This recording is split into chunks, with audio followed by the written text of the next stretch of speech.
అలాగే మేడం ఈ మధ్యకాలంలో అంటే వంశపారంపర్యంగా వస్తున్నాయి కొన్ని జబ్బులు. కానీ తల్లిదండ్రులకి షుగర్ లేకపోయినా పిల్లలకి రావడానికి మెయిన్ రీజన్ ఏంటి?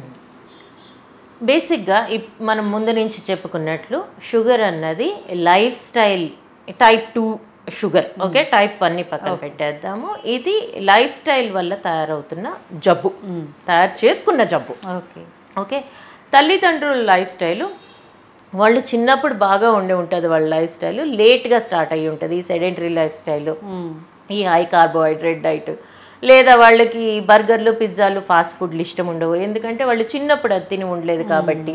కానీ మన పిల్లలకి ఏంటి, అడగగానే చాక్లెట్లు కొనిస్తాము, అడగగానే ఈ పిజ్జాలు బర్గర్లు బూస్ట్లు, మీరు ఏమన్నా చెప్పండి, Boost is a secret of my energy అంటే అదే సగం నాన్ సెన్స్ మనకు క్రియేట్ చేసింది. ఈ షేక్లని, డ్రింక్స్ అని, కోక్లని, ఇవన్నీ అది ఇవ్వటంలో మన ప్రేమను వెతుక్కున్నాము పిల్లలకి. అంటే వాళ్ళకి చిన్నప్పటి నుంచే షుగర్ హై ఫేస్ ఇచ్చి ఈ టైప్ 2, 3 అన్ని గిఫ్ట్ ఇస్తూ, అంతే కదా. ఈ ఎక్కువైన షుగర్ పోయే ముందు లివర్లో చేరుతుంది, మజిల్లో చేరుతుంది, ఆ తర్వాత ఇంకాస్త ఎక్కువైతే బుర్రలో కూడా చేరుతుంది. అది ఎక్కువ అవటం వల్ల వాళ్ళకి మన జనరేషన్ కంటే త్వరగా వాళ్ళకి డయాబెటీస్ వచ్చేస్తుంది. వీళ్ళు మళ్ళీ కడుపులో వీళ్ళు ప్రెగ్నెన్సీ అవుతారు. ప్రెగ్నెన్సీ అయినప్పుడు బిడ్డకి కడుపులో ఉండగానే డయాబెటీస్ గిఫ్ట్ ఇచ్చేస్తూ ఉన్నాం. కాబట్టి కనీసం ఒక 2 తరాలు మన పిల్లల తరాలు జాగ్రత్తగా ఆ డయాబెటీస్ రాకుండా గనక మనం జాగ్రత్త పడుతూ ఉంటే, లైఫ్ స్టైల్ని మాడిఫై చేసుకొని, అప్పుడు ఈ మెటబాలిక్ డిజార్డర్స్ దానివల్ల వచ్చే కాంప్లికేషన్స్ని ఖచ్చితంగా అరికట్టగలం. అయితే షుగర్ గురించి ఈ మాత్రం తెలుసుకోవడానికి మనకు ఒక 100 ఏళ్ళు పట్టింది. ఇంకొక 100 ఏళ్ళు ఈ షుగర్ని రాకుండా జాగ్రత్త పడటంలో ఖచ్చితంగా పడుతుంది. ఎందుకు అంటే షుగర్ కంటే కూడా మీకు cheapest available source of energy మీరు చూస్తే ప్రోటీన్ చాలా ఎక్స్పెన్సివ్. ప్రోటీన్ ఫుడ్ అనేది ఎక్స్పెన్సివ్. తేలిగ్గా 10 రూపాయల్లో దొరికే వాటి పేర్లు చెప్పండి. బిస్కెట్లు, బ్రెడ్లు, చాక్లెట్లు, ఇవన్నీ డయాబెటీస్ కలిగించేవే కానీ తగ్గించేవి కాదు. సో ఆ lower rung, bottom of the pyramid ఎవరైతే ఉన్నారో వాళ్ళే ఎక్కువ మంది ఉన్నారు మన దేశ జనాభాలో. బాటమ్ ఆఫ్ ద పిరమిడ్ చాలా హెవీగా ఉంటుంది.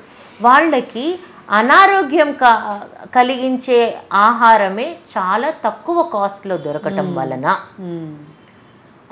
ఆ ఆహారాన్ని ఎప్పుడైతే షిఫ్ట్ చేయగలమో, అండ్ ఒకవేళ ఇస్తే అదిగోండి మళ్ళీ రాగి జావ అని చెప్పేసి దాన్ని కూడా మోడిఫై చేసి మళ్ళీ ఇట్లాగే తయారు చేసుకుంటే, ఇవన్నీ మార్చుకొని బ్యాలెన్స్ డైట్, హెల్తీ డైట్ అందరూ ఖర్చు పెట్టగలిగే స్థాయిలో ఎప్పుడైతే వస్తుందో ఆ రోజు నుంచే మనం దీన్ని ఈ కొత్త డయాబెటీస్ కేసెస్ తయారవటం అన్నది కనీసం దాని తర్వాత 10 ఏళ్ల తర్వాత నుంచి చూడగలం.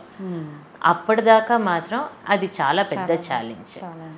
ఎప్పటి వరకు అయితే హెల్దీ డైట్ అన్నది ఎక్స్పెన్సివ్ డైట్గా ఉండబోతుందో అప్పటి వరకు ఇది ఛాలెంజ్. ఫ్రూట్స్ ఎక్స్పెన్సివ్, తాజా కూరగాయలు కొన్ని మాత్రమే. అది కాకుండా తెల్ల బియ్యం ఇస్తాం, బాగా పాలిష్ పెట్టినవి వాళ్ళకి రేషన్లో కూడా ఇస్తాము, దానివల్ల వచ్చేస్తాయి. ఈ ఆహారపు అలవాట్లు సంపూర్ణంగా మారి మన ఫిజికల్ యాక్టివిటీ అయితే ఏంటి, స్లీప్ అయితే ఏంటి, వీటి గురించి వాళ్ళకి ఎక్కువ అవగాహన కలిగి వాటిని వాళ్ళు సమకూర్చుకోగలిగిన స్థాయిలో ఉండగలిగిన నాడు అప్పుడు మన ఫ్యూచర్ జనరేషన్స్కి మనం ఆస్తులు అప్పులు ఇచ్చినట్లు డయాబెటీస్లు లేదా లైఫ్ స్టైల్ డిజార్డర్స్ వారసత్వంగా ఇవ్వటం ఆనాడు మాత్రమే ఆపగలం. అప్పుడు గవర్నమెంట్లు దానికోసం సహకరించి అంత ఎఫర్ట్ పెట్టగలిగినాడు. That is where I say ఇంకొక 100 ఏళ్ళు ఉంటుంది. అప్పటికి గవర్నమెంట్లు కూడా మేల్కొంటాయి.